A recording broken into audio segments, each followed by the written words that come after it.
What's going on, you guys? Petplatypus here, and it's time to talk about the 7 Deadly Sins, chapter 140.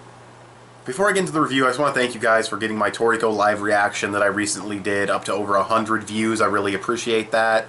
Also, I wasn't really sure what the reception would be for that video response I did to the what I dislike about Dragon Ball Z rant.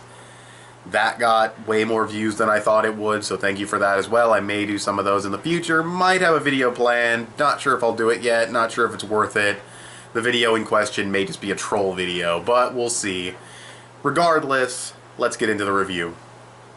Okay, so this chapter basically, in a nutshell, explores the relationship between Bon and his adoptive father-ish mentor, whose name I don't remember or know how to pronounce, so Bob. We got Bob and Bon, and basically it's just kind of like, they start off kind of rocky, like Bon eats with him and everything. He doesn't like hate the guy, but he's a little brat who cusses at him and everything, and he cusses at like everybody. It's kind of funny, honestly, and then he gets punched in the gut and eats his own throw up. That's what he gets for being a little shit. But yeah, it was funny nonetheless. But anyways, yeah, they just kind of bump into each other a couple times, and they just kind of grow and have a bond, and he kind of becomes a father to Bon and teaches him how to steal.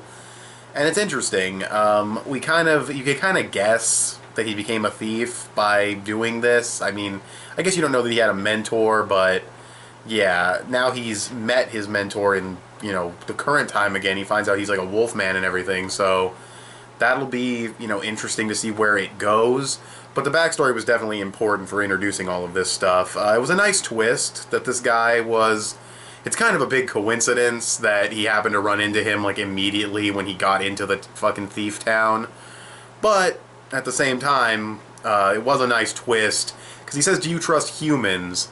And a line before that, when he said he was a thief, he was like, "Oh, you're gonna be like the worst kind of scum by being a thief." And it makes it seem like, oh, maybe that's why he said, "Oh, do you trust humans?" And then he's like, "Oh, one of my sons is left alone, and it's a little wolf guy," and he transforms, and he goes there, and his son is dead, and he thinks Bon is dead. So then Bon's like, "Nah, Pops, I'm here." And you got Bob the wolf, and you got Bon, and it's like a touching moment at the end. Also a touching moment during the chapter where he says, "Do you trust humans?" And he says, "I trust you, Bob." I don't mean to ruin it by calling him Bob, but, you know, it's a nice little heartwarming moment. And yeah, it'll be interesting to see where it goes. This was kind of like Bon's little origin story, and it was good. I liked it. It was done in one chapter, which I think is appropriate, given the amount of information that was given. Because it's not like you needed to introduce a ton of backstory to Bon and give like this big, long, emotional backstory where some tragic event happens, because that's not what it was. It was basically his origin and how he met his father, to set up future events and explain who this wolf guy is and everything. It is kind of a big coincidence that they happen to meet each other here and now, of all places, but I guess it's fine. It's not a big deal at all. There could be an explanation for all I know in the next chapter, so for now, I'll probably give this chapter, honestly, for what it was, it's probably like an 8 out of 10. It tells the story nice, it's well-paced, it goes from situation to situation very nicely. It progresses the story a bit. It's a flashback, so there's not much, but we learned a lot about Bon. And the heartwarming moments felt genuinely heartwarming. Not like I was going to cry or anything. Fuck that noise. Even though I have cried to anime and manga. Well, manga once, anime a few times, but whatever.